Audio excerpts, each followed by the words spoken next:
Arrancamos Voz y Voto dialogando con alguien que nos va a ayudar a entender, Fede, el resultado electoral y este reacomodamiento que está teniendo la política nacional a raíz de esto. Lo mira desde lejos, desde Europa, pero es un especialista en seguir el movimiento de la política en América Latina y en especial en Argentina y del peronismo.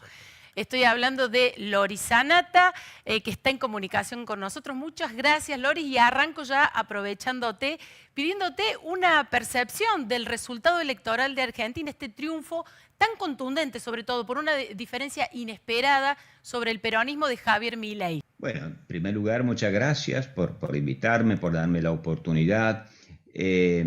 Bueno, el resultado, el triunfo de Milei, pues un triunfo sin duda. No me sorprende del todo, pero sí la diferencia de votos es enorme y yo creo que para el peronismo esto representa una derrota histórica, ¿no? Ahora, explicarlo es más complejo. El sistema de balotaje, por definición, parte en dos el electorado, de manera que, bueno, muchos habrán votado, o seguro que han votado Milei por compartir su programa, o sea, seguramente reflejan un cambio cultural que se ha producido en la Argentina en los últimos años, especialmente entre las capas más jóvenes, en favor de valores más abiertos al libre mercado, al individualismo. Pero supongo que Milei se equivocaría al pensar que la Argentina, que siempre fue, digamos, un lugar o un país de fábrica de antiliberalismos, se hubiese transformado de repente en un paraíso hiper el más liberal del mundo. Yo supongo que la mayoría de las personas votaron contra Massa, en realidad, contra 20 años de ciclo kirchnerista que, bueno, deja una herencia extraordinariamente pesada. Esta es mi impresión, o sea que el miedo a Milei no triunfó y, bueno, la mayoría de los electores argentinos prefirió un cambio, aunque fuera consciente que este cambio, bueno, tiene muchas incógnitas, por supuesto. Loris, Milei es un admirador de Menem. En las marchas que ha tenido en Córdoba, por ejemplo, tiene muchos seguidores, tiene un carisma especial, incluso hasta las patillas repite y tiene una política liberal, pero ha roto, a diferencia de Menem, el esquema bipartidista. ¿Ves algo de peronismo en Milei? ¿Ves algo de Perón en Milei? Qué curioso, ¿no? Porque por un lado, bueno, la apariencia de Milei es que es el antiperonismo puro, el gorilismo más puro que se pueda imaginar, bueno, por liberal precisamente, ¿no? El peronismo nunca fue un movimiento liberal, tuvo que adaptarse al liberalismo en una época, los años 90, en que el liberalismo parecía triunfar en todos lados, ¿no? Pero el peronismo es un movimiento ideológica y estructuralmente antiliberal. Pero al mismo tiempo todos escuchamos a Milei decir que el mejor presidente de la historia ha sido Menem y el peor ha sido Alfonsín, o sea, un radical. Esto suena contradictorio, pero hasta cierto punto. El peronismo siempre jugó todos los roles en la película, el tipo de los movimientos populistas. Los movimientos populistas pueden ser de derecha o de izquierda en diferentes momentos históricos, pueden ser redistributivos o acumulativos según las circunstancias, y efectivamente fue lo que hizo el peronismo siempre. De manera que no me sorprendería una menemización progresiva de Milei, así como no me sorprendería, y más casi es un pronóstico, un acercamiento a Milei del peronismo más moderado, especialmente los gobernadores. Pero Milei creo que tenga otra cosa del peronismo que me parece aún más relevante, o sea, el estilo político. O sea, al final de cuentas, que sean de derecha o de izquierda, de arriba o de abajo, los movimientos populistas tienen un estilo en común. O sea, tienen una visión religiosa de la política, tienen una idea de la política como dividida entre nosotros y ellos, el bien y el mal. Y tal vez sea precisamente eso, o sea, que Milei haya adoptado esta estrategia, ¿no? los políticos de la casta contra los honestos, los trabajadores contra los parásitos, etcétera, etcétera. Esta visión maniquea, salvífica, típica de un imaginario religioso, cundió entre los más pobres, sin duda, que son los más expuestos a la visión religiosa del mundo, comprensiblemente, ¿no? Siempre fue así. De manera que para muchos sectores carenciados, a los que el peronismo objetivamente no tenía nada para ofrecerle, y que además tenía como un candidato Massa que no tiene ninguna credibilidad como líder carismático, bueno, a muchos seguramente le pareció en ese sentido mucho más peronista Milei que Massa. Y con esta caracterización que estás haciendo, bueno, sobre la versatilidad del peronismo, mencionaste la opción de centro que se está conformando, de eso participa Schiaretti, que se puede acercar a Milei. ¿Qué crees que va a quedar vos configurada frente a Milei? ¿Qué va a terminar siendo la oposición a Milei? Mencionabas también el avance de un cambio cultural en la Argentina con ideas de liberalismo. Bueno, al frente de eso, ¿qué quedará configurado como oposición propiamente dicha?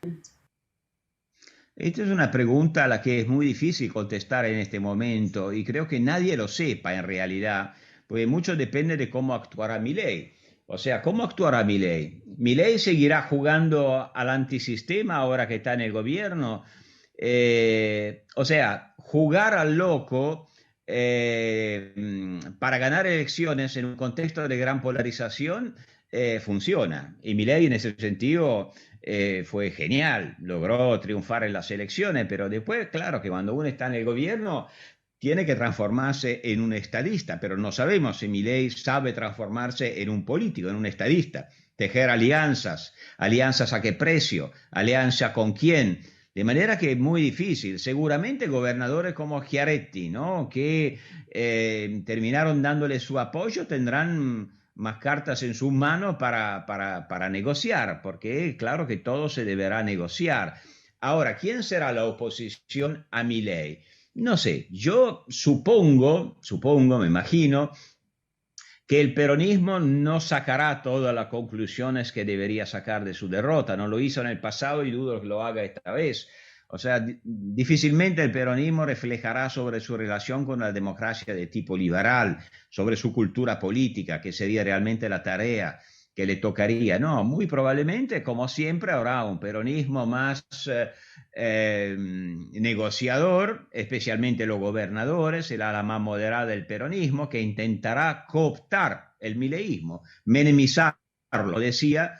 En cambio, es fácil suponer que los sectores más radicalizados, especialmente del kirchnerismo, bueno, les gustará jugar al choque, ¿no? Tratarán de, como siempre hicieron en el pasado, movilizar la masa contra el gobierno, movilizar el pueblo de Dios contra el pueblo de la Constitución, hasta con episodios de violencia de calle.